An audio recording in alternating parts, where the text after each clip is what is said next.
Welcome friends.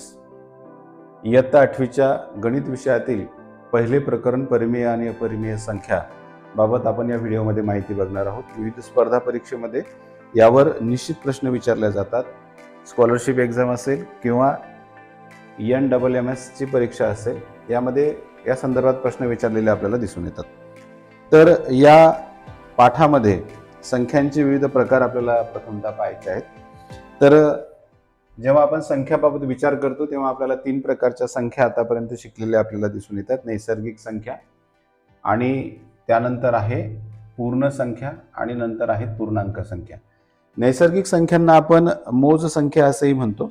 ज्या पद्धतीमध्ये आपण काय करतो, त्यांना एखादी संख्या, एखाद्या वस्तू आपल्याला मोजायची असते तर आपण 1, 2, 3, 4 असे जे अंक वापरतो त्यांना आपण नैसर्गिक संख्या असे म्हणतो किंवा मोज संख्या असेही म्हणतो. आता पूर्ण संख्या जेव्हा आपण बघतो त्यावेळेस या नैसर्गिक संख्यामध्ये फक्त एक शून्य त्यामध्ये समाविष्ट होतो आणि त्याच संख्या पुढे कंटिन्यू राहतात. त्याला पूर्ण संख्यांचा समूह असे म्हणतात.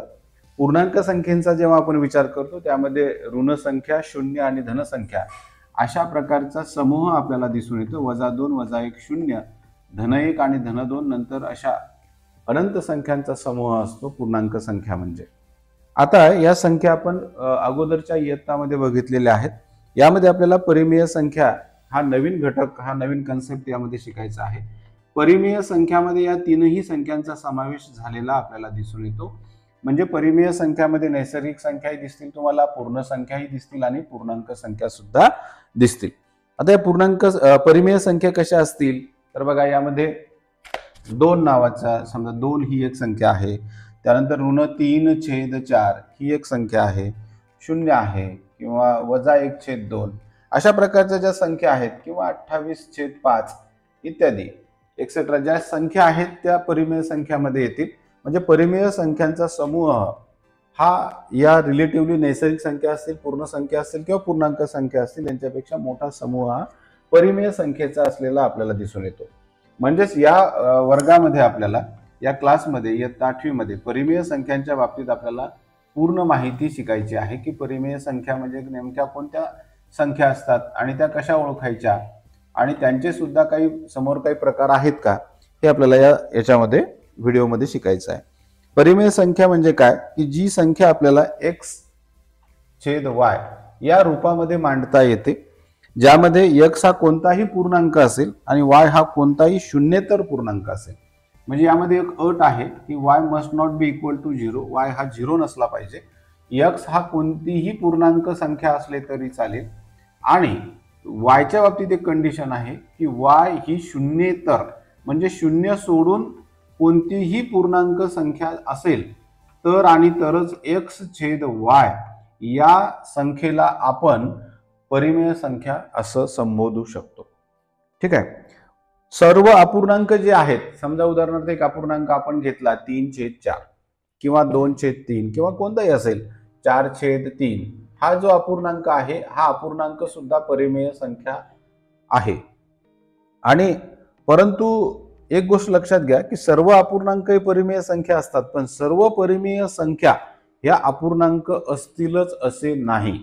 अतिशय महत्वाचं वाक्य आहे की अपूर्णांक जे आहेत हे सर्वच्या सर्व अपूर्णांक हे तुम्हाला परिमेय संख्या म्हणून संबोधता येतील किंवा असतात, परंतु सर्वच्या सर्व परिमेय संख्या ज्या आहेत या अपूर्णांक असतीलच असे नाही. असू शकतात परंतु असतीलच असं नाही.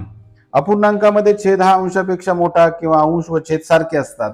अपूर्णांक जेव्हा आपण जनरली साधा अपूर्णांक आपण पाहतो तेव्हा अपूर्णांकामध्ये आपल्या असं लक्षात येते की छेद हा अंशापेक्षा मोठा किंवा अंश आणि छेद सारखे असतात. पण परिमेय संख्यामध्ये जेव्हा आपण विचार करतो तेव्हा छेद हा अंशापेक्षा लहान असू शकतो किंवा छेदापेक्षा अंश मोठा असू शकतो.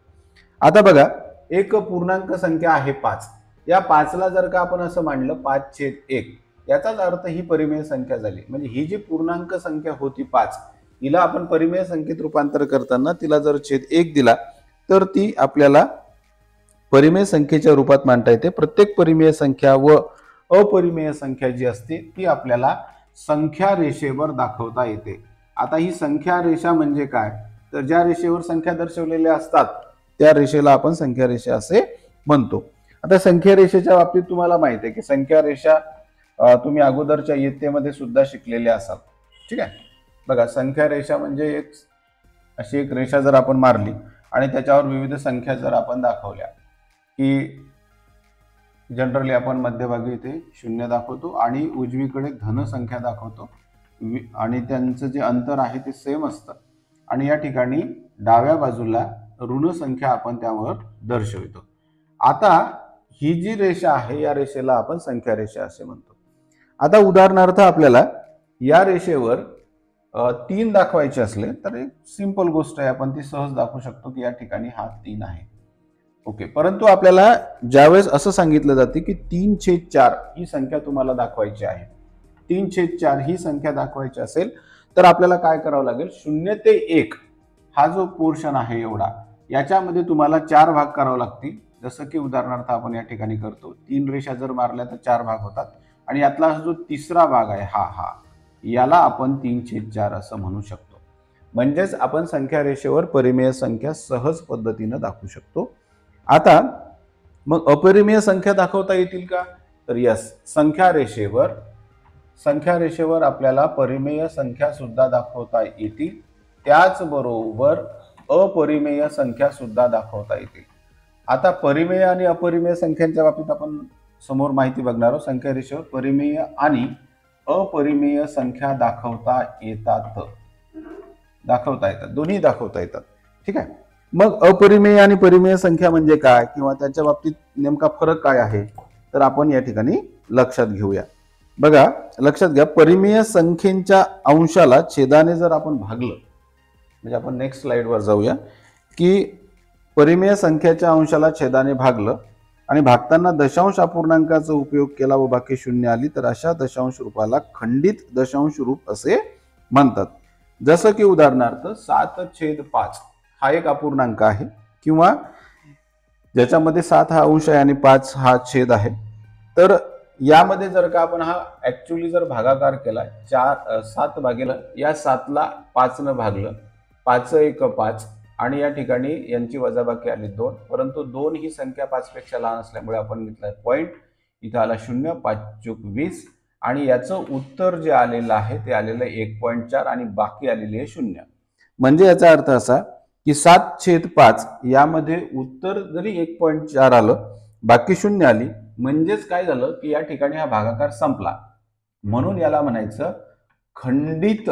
ते खंडित झालं, ते अखंड चाललं नाही, खंडित दशांश रूप, याला म्हणायचं खंडित दशांश रूप. ठीक आहे, खंडित दशांश रूप.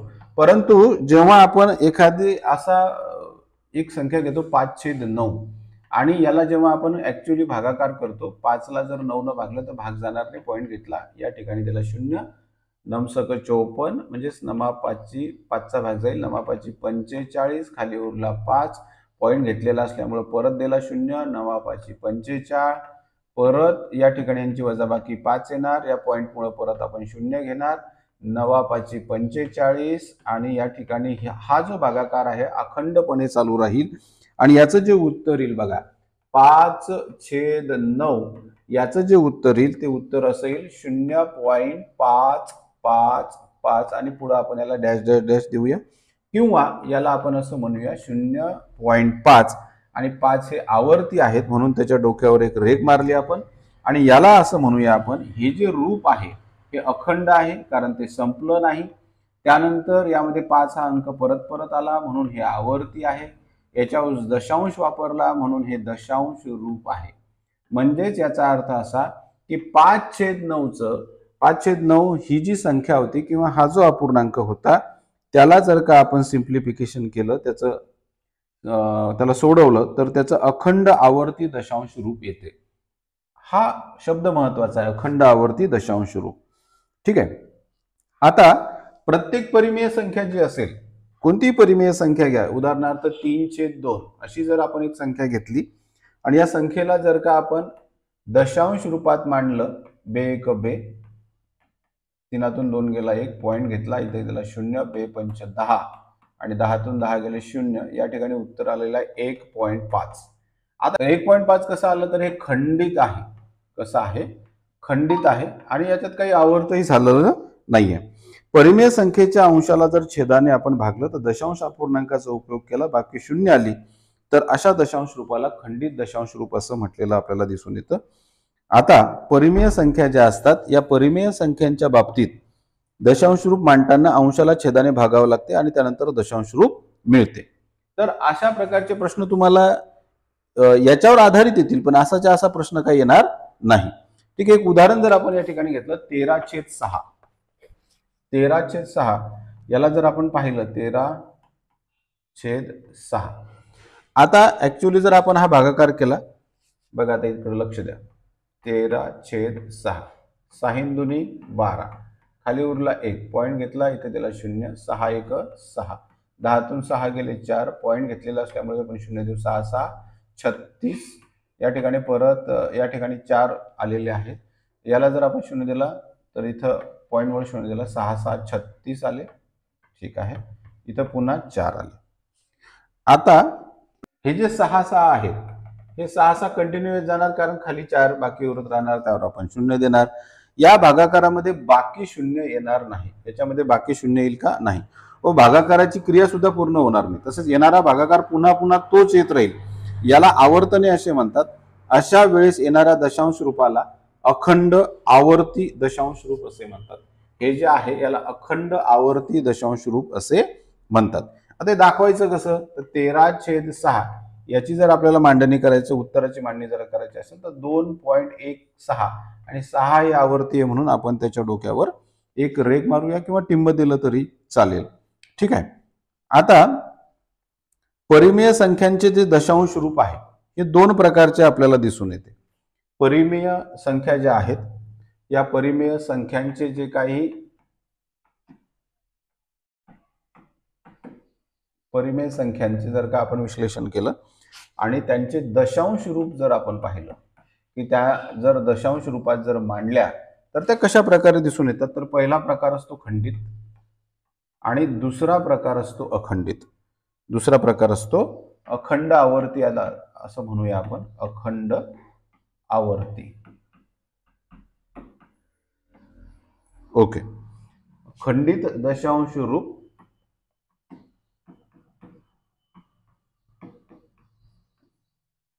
आणि अखंड आवर्ती दशांश रूप. हे कसं असतं याचं एक उदाहरणाद्वारे आपण बघूया. या ठिकाणी घेतलं आपण एक उदाहरण 13/4. आता 13ला जर आपण 4 न भागलं, इकडे बघून 13/4, 4 त्रिक 12, खाली उरला 1 पॉईंट घेतला, या ठिकाणी 0 दिला, 4 दुनी 8, खाली उरले 2 पॉईंट घेतलेला असल्यामुळे 0 देऊ शकतो, 4 पंच 20 आणि या ठिकाणी बाकी आली 0 आणि उत्तर आलं 3.25. हे त्याचं उत्तर आलेलं आहे 3.25. ओके. आता या ठिकाणी याचं उत्तर खंडित झालेलं आहे, म्हणजे समोर काही नाही याच्या 3.25 इथपर्यंत उत्तर थांबलं. परंतु एक दुसरं आपण जर उदाहरण घेतलं 13/6. आता हा जर आपण ऍक्च्युअली भागाकार करून पाहिला, 13ला जर 6 न भागलं, ते 6 दुनी 12, खाली उरला 1 पॉईंट घेतला, या ठिकाणी दिलं 0 आणि आपण काय केलं, 6 1 6 केलं, 10तून 6 गेले, 4 पॉईंट घेतलेला असल्यामुळे 0. ठीक आहे, आपण हे उत्तर थोडंसं बाजूला ठेवूया.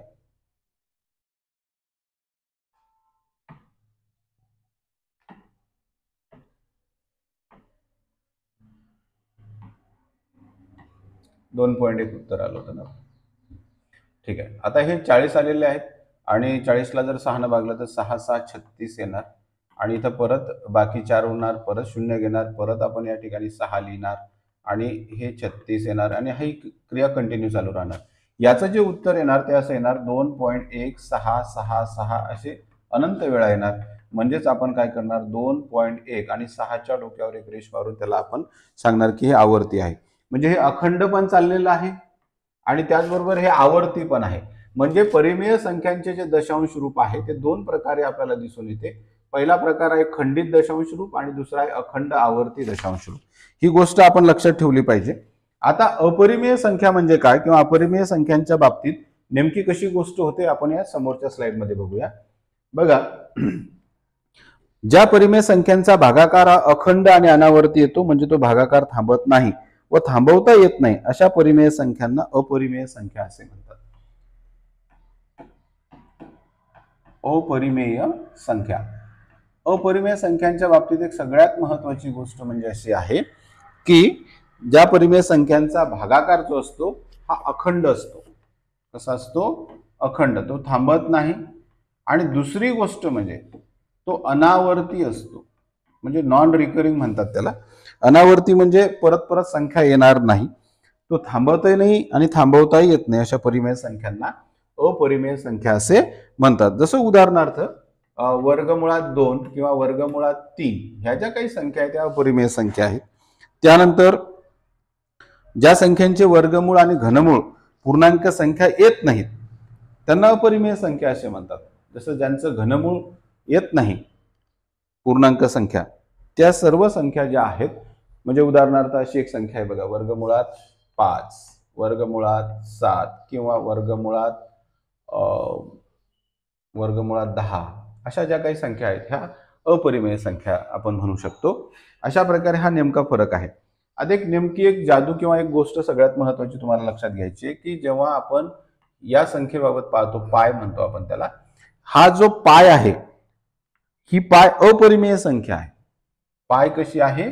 अपरिमेय संख्या. या बाबतीत परीक्षेमध्ये प्रश्न विचारला गेलेला आहे. पाय ही अपरिमेय संख्या आहे पण पायची जी किंमत आहे 22/7 जशी आपण मानतो हिला मात्र ही परिमेय संख्या आहे. ही परिमेय संख्या आहे. ठीक आहे. कारण ही अप्रॉक्सिमेशन व्हॅल्यू आहे पायची, एक जवळपासची किंमत निश्चित केलेली आहे. परंतु पाय जेव्हा येईल, पायच्या संदर्भात प्रश्न विचारण्यात येईल तेव्हा ती अपरिमेय संख्या लक्षात ठेवा आणि 22/7 त्याची जी किंमत आहे ती परिमेय संख्या आहे. सगळ्यात महत्वाचा मुद्दा या धड्यामधला. सर्व अपरिमेय आणि परिमेय संख्या रेषेवर दाखवता येतात हे ऍक्च्युअली आपण अगोदर बघितलेलं आहे. वळूया आपण आता डायरेक्टली प्रश्नांकडे की प्रश्न कसे विचारले जातात. आता एक प्रश्न असा विचारला गेला होता परीक्षेमध्ये की 0.375 बरोबर P/Q. तर P/Q ची खालीलपैकी किंमत किती? P/Q ची खालीलपैकी किंमत किती? आणि ऑप्शन दिले होते त्यांनी 375/100 आणि 2 नंबरचं ऑप्शन होतं 375/10,000. नंबर 3चं ऑप्शन होतं 8/3 आणि नंबर 4चं ऑप्शन होतं 3/8. ठीक आहे. आता ज्यावेळेस आपल्या असं लक्षात येते की दशांश रूप दिलेलं आहे.